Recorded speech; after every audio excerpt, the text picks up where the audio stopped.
ونعوذ بالله من شرور أنفسنا ومن سيئات أعمالنا من يهده الله فلا مضل له ومن يضلله فلا هادي له أشهد أن لا إله إلا الله وحده لا شريك له وأشهد أن محمدًا عبده ورسوله اللهم صل على محمد وأزواجه وذريته كما صليت على آل إبراهيم وبارك على محمد وأزواجه وذريته كما باركت على آل إبراهيم إنك حميد مجيد رب اشرح لي صدري ويسر لي أمري واحلل عقدة من لساني يفقهوا قولي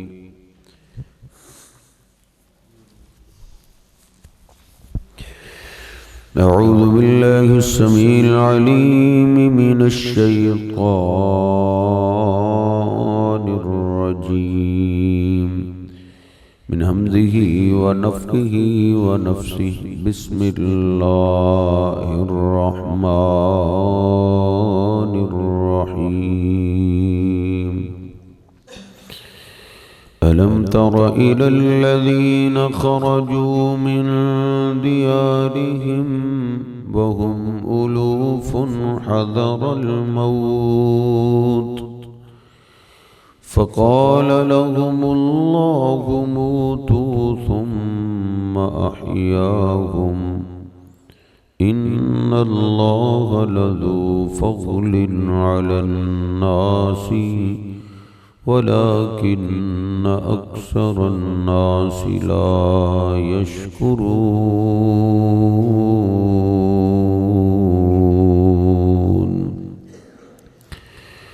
سبحان ربك رب العزة عما يصفون وسلام على المرسلين والحمد لله رب العالمين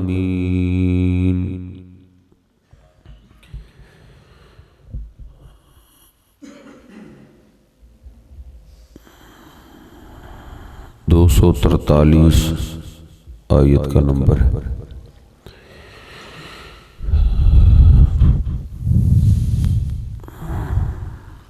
اللہ سبحانہ و تعالی نے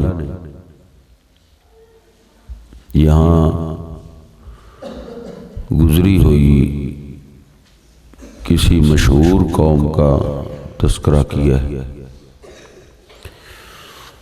اللہ پاک فرماتا ہے أَلَمْ تَرَ إِلَى الَّذِينَ خَرَجُوا مِن دِيَارِهِمْ کیا آپ جانتے نہیں ان لوگوں کو خرجوا من دیارہم جو نکلے اپنے گھروں سے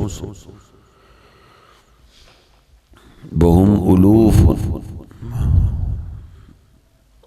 اور وہ ہزاروں کی تعداد میں تھے کئی ہزار الف کی جمع ہے الوف حذر الموت موت کے ڈر سے انہوں نے اپنے گھروں کو چھوڑ دیا اور موت سے بھاگنے کے لیے وہاں سے نکل گئے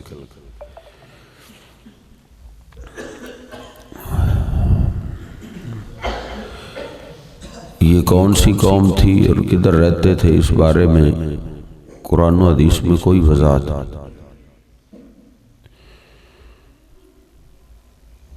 آگے والی آیہ مبارکہ کو اس کے ساتھ ملائیں تو لگتا ہے کہ اللہ پاک نے ان کو جہاد کا، قتال کا حکم دیا،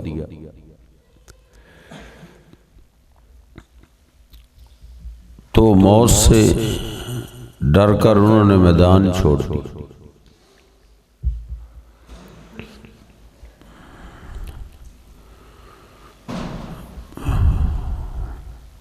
یا پھر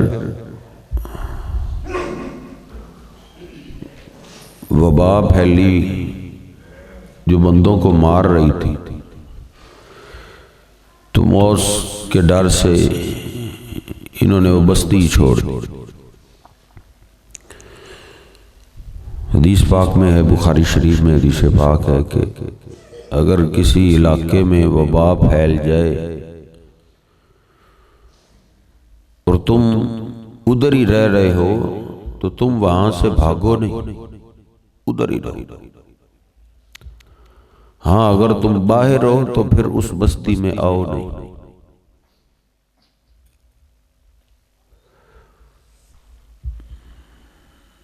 تو یا تو یہ ان کے گھروں میں، ان کے علاقے میں وبا پھیلی تو حکم تو یہی تھا کہ وبا پھیل چکی ہے، اگر تم وہاں ہو تو پھر وہیں رہو، ادھر سے نکلو نہیں، بھاگو نہیں۔ سیدنا عمر فاروق رضی اللہ تعالیٰ عنہ کے زمانے میں طاعون کی وبا پھیل گئی۔ اسی علاقے کی طرف جناب عمر فاروق قافلہ لے کے جا رہے تھے،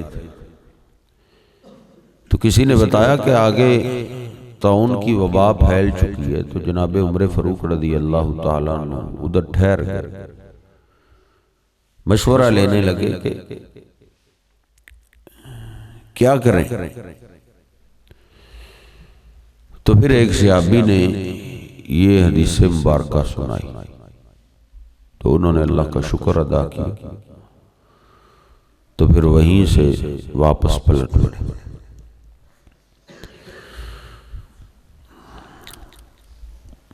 یا تو یہ صورتحال ہے، یا پھر اگلی آیت کے مطابق اللہ نے ان کو قتال کا حکم دیا کہ اس قوم سے لڑو، اللہ کے دشمنوں سے قتال کرو، تو موت سے ڈر گئے کہ ان سے لڑیں گے تو وہ تو مار دیں گے، تو ادھر سے نکلے۔ فقال لهم اللہ موتوا، تو اللہ پاک نے ان کو راستے میں موت دے دی۔ فقال لهم، پس کہا ان کو اللہ پاک نے موتوا، مر جا، تو مر گئے۔ اذا اراد شيئا ان يقول له كن فيكون، جب بھی اللہ کسی کام کا ارادہ کرتا ہے تو اللہ کہتا ہے ہو جا، تو جیسے اللہ کہتا ہے ویسے ہو جاتا ہے۔ تو جس موت کا ڈر تھا وہ موت ان کو دے دی۔ ثم احیاہم، پھر اللہ پاک نے ان کو دوبارہ زندگی دی۔ یہ کئی ایک قومیں ہیں جن کو اللہ پاک نے دوبارہ زندگی دی۔ بنی اسرائیل جو موسیٰ علیہ السلام کے ساتھ آئے تھے طور پہاڑ پر، جو اصرار کر رہے تھے کہ ارنا اللہ جہرۃ، ہمیں اللہ سامنے دکھا کہ سامنے ہم دیکھیں تو پھر ایمان لائیں۔ اللہ کی اتنی نشانیاں انہوں نے اپنی آنکھوں سے دیکھی، دریا میں راستے انہوں نے دیکھے، من سلوا اترتا انہوں نے دیکھا، پتھر سے چشمے نکلتے دیکھے، سخت شدت کی گرمی میں بادلوں کا سایہ انہوں نے اپنی آنکھوں سے دیکھا۔ لیکن پھر بھی ایسی قوم تھی کہ کہنے لگے کہ ابھی ایمان نہیں ہم لائے، ایمان ہم تب لائیں گے اللہ سامنے لا، اللہ کو ہم دیکھیں۔ تو اللہ سبحانہ و تعالی نے ایسی تجلی ڈال دی، ایسا زلزلہ آیا کہ وہ سب مر گئے، کلیجے پھٹے اور ادھر ہی مر گئے۔ موسیٰ علیہ السلام اللہ کے آگے التجا کرنے لگے کہ اللہ یہ قوم تو پہلے نے مجھے چھوڑ، میں ان کو ساتھ لے کر آیا ہوں، اگر ایسے رہا تو وہ قوم تو مجھ پہ ڈال دے گی کہ موسیٰ علیہ السلام نے مروائے سارے بندے۔ تو پھر اللہ سبحانہ و تعالی نے موسیٰ علیہ السلام کی دعا کو قبول کیا اور ان کو موت کے بعد دوبارہ زندہ کیا۔ ثم احیاہ، اسی طرح عزیر علیہ السلام جنہوں نے ایک تباہ شدہ بستی دیکھی تو دیکھ کے کہنے لگے کہ انا یحیی ہذہ اللہ بعد موتہا، بھلا ان بستیوں کو، ان کے رہنے والوں کو اللہ دوبارہ زندہ کیسے کرے گا؟ فاماتہ اللہ مئۃ عام، اللہ پاک نے ان کو 100 سال کے لیے موت دے دی، موت دی اور 100 سال گزار دی۔ 100 سال کے بعد ان کو زندہ کیا تو پوچھا گیا کم لبثت، آپ ادھر کتنی دیر ٹھہرے؟ انہوں نے کہا لبثت یوما او بعض یوم، ایک دن یا دن کا کچھ حصہ ٹھہرا۔ اللہ پاک نے ان کو بھی موت کے بعد دوبارہ زندگی دی۔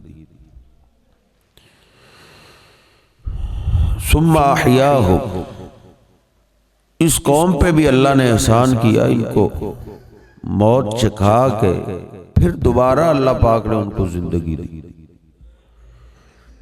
ان اللہ لذو فضل علی الناس، بے شک اللہ سبحانہ و تعالی بڑے فضل والا ہے، علی الناس لوگوں پر، فضل تنوین تعظیم، بے شک اللہ سبحانہ و تعالی بہت بڑے فضل والا ہے، علی الناس سارے لوگوں پر اللہ فضل کرتا ہے، رحمت کرتا ہے۔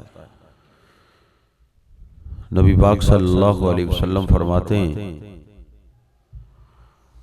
کہ اللہ پاک نے ایک کتاب لکھی، ان اللہ کتب کتابا قبل ان یخلق الخلق، تمام مخلوقات کے پیدا کرنے سے پہلے اللہ نے ایک کتاب لکھی بخاری شریف میں، فہو عندہ فوق العرش، وہ کتاب آج بھی اللہ کے پاس عرش پہ، اس پہ اللہ نے یہی لکھا ہے ان رحمتی سبقت غضب، میری رحمت غصے سے سبقت لے گی، رحمت والا معاملہ پہلے اللہ رحمت کرتا ہے، فضل کرتا ہے، اور اللہ کے فضل و رحمت کے بغیر انسان نہ دنیا میں کامیابی لے سکتا ہے نہ آخرت میں کامیابی لے سکتا ہے۔ نبی پاک صلی اللہ علیہ وسلم نے فرمایا آخرت میں بھی اللہ کے فضل اور رحمت سے ہی جنت میں جائیں گے، اپنے اعمال سے نہیں۔ صحابہ نے عرض کیا ولا انت یا رسول اللہ کے حبیب، ہمیں چھوڑیں، آپ اپنی بتائیں، کیا آپ بھی اپنے عملوں سے جنت میں نہیں جائیں گے؟ جنہوں نے کبھی تہجد کا ناغہ نہیں کی، تورمت کا دما، تہجد میں اتنا لمبا قیام کہ پاؤں میں ورم آ جاتا، سوج جاتے پاؤں،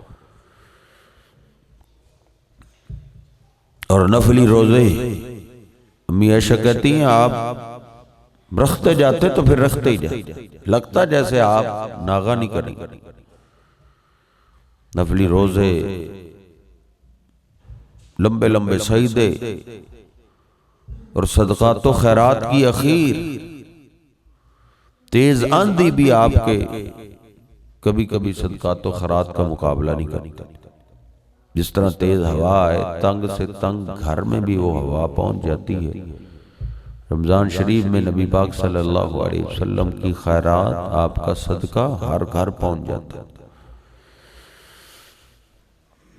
جتنے عبادات میں سب سے آگے، کیا آپ بھی؟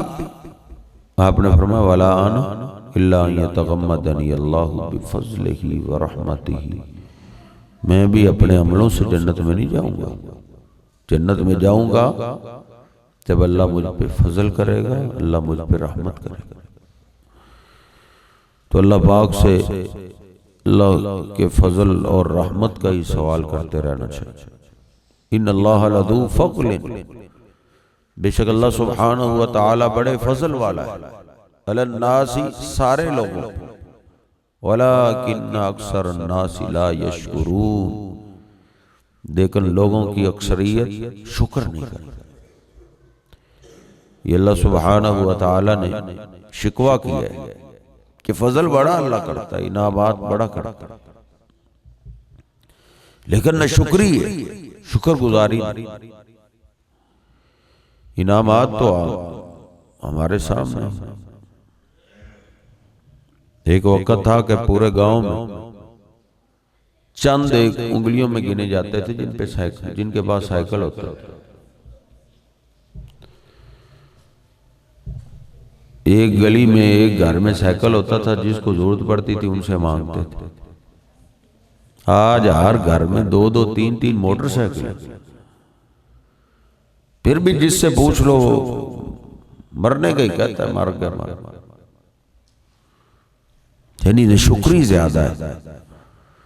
قتل الانسان ما اکفر، اللہ پاک فرماتا ہے انسان تیرے ٹکڑے ٹکڑے ہو جائے، تو ہلاک ہو جائے، تو برباد ہو جائے۔ ما اکفرہ، تو کس قدر نہ شکر ہے۔ جب سائیکل بھی نہیں ہوتا تھا تو وہ شکر گزار لوگ جس سے پوچھ لیتے کیا حال ہے کیا حال ہے، وہ شکر کرتے تھے، اللہ کا شکر ہے، بہت شکر۔ آج شکر زبان سے غائب ہو گیا، شوگر آ گیا، جس سے پوچھو وہ کہتا ہے شوگر ہو۔ اس لیے شکر زبان پہ آنا چاہیے۔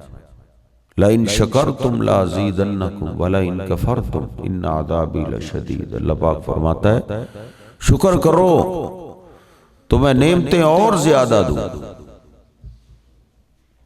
اور اگر نہ شکری کرو گے تو پھر عذاب میرے بڑے سخت، پھر عذاب برداشت سے باہر۔ اس لیے شکر گزاری ہونی چاہیے۔ صحابہ کرام کہتے ہیں جب سارے دشمنوں نے اکٹھا حملہ کر دیا تھا تو فیصلہ ہوا خندق کھودو۔ کہتے ہیں 3 دن ہو گئے خندق کھودتے۔ جابر بن عبداللہ رضی اللہ تعالیٰ فرماتے ہیں لم نذق طعاما، 3 دنوں میں ہم نے کھانا چکھا بھی نہیں، کھانا تھا ہی، پیٹوں پہ پتھر باندھے ہوئے۔ مجال ہے کوئی نہ شکری والا لفظ بول جائے، سب اللہ کی شکر گزار تھا۔ بخاری شریف میں سیدنا عبد الرحمن بن عوف رضی اللہ تعالیٰ بیان کرتے ہیں کہ پہلی جہادی سفر پہ جب آپ نے روانہ کیا تو وقت ایسا آیا کہ ایک ایک کھجور ہر مجاہد کو 24 گھنٹوں میں ملتی، ایک ایک کھجور۔ عبد الرحمن بن عوف لیڈر تھے، ایک ایک کھجور دے رہے۔ جو راوی بیان کر رہا تھا سننے والے نے پوچھا ایک کھجور سے سارا دن کیسے گزارا ہوتا؟ تو وہ رو پڑے، انہوں نے کہا ایک کھجور کی قیمت کا اس دن پتہ چلا جس دن ایک بھی نہ ملی۔ انہوں نے گٹھلیاں اکٹھی کی، گٹھلیاں تقسیم کی کہ ان کو چوس کے گزارا کرا۔ ایسے ایسے حالات میں نہ شکری نہیں کرتے تھے، الحمدللہ اللہ پاک کا شکر کرتے تھے، تعریفیں کرتے تھے۔ نبی پاک صلی اللہ علیہ وسلم نے گدھا رکھا ہوا تھا سواری کے لیے، شکر گزاری کرتے رہے، شکر گزاری۔ پھر وہ وقت آ گیا کہ آپ نے گھوڑے پہ سواری کی، اور گھوڑا اس دور کی شاہی سواری تھی۔ جس طرح آج کل کو مہنگی گاڑی ہو، اس طرح کے اس وقت کی جو شاہی مہنگی ترین سواری تھی وہ گھوڑا تھا۔ جریر بن عبداللہ کہتے ہیں نبی پاک صلی اللہ علیہ وسلم نے مجھے ایک جگہ بھیجا کہ ادھر شرک ہو رہا ہے، شرک کو ختم کرو۔ تو آپ نے مجھے 150 گھوڑے دی، 150 سواری مہنگی ترین، کہ مجاہدین کو لے جاؤ ادھر سے جلدی خاتمہ۔ یعنی انہوں نے صبر کیا ہے، نہ شکری نہیں کی، تو پھر اللہ پاک نے دولت کی فراوانی کر دی۔ ان اللہ لذو فضل علی الناس، بے شک اللہ سبحانہ و تعالی لوگوں پر بڑا فضل والا ہے، ولیکن اکثر الناس، لیکن لوگوں کی کثیر تعداد لا یشکرون، وہ شکر نہیں کرتے۔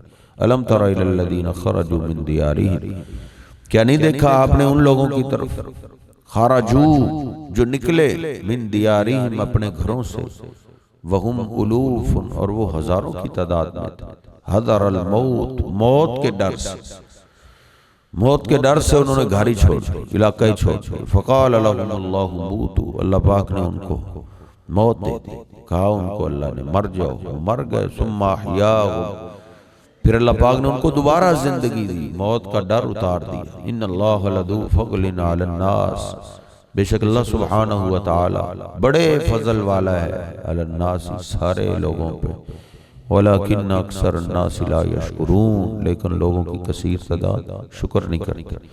اللہ سبحانہ و تعالی مجھے اور آپ کو سمجھنے کی توفیق عطا فرمائے۔ وأقول قولی ھذا استغفر اللہ لی ولکم ولسائر المسلمین۔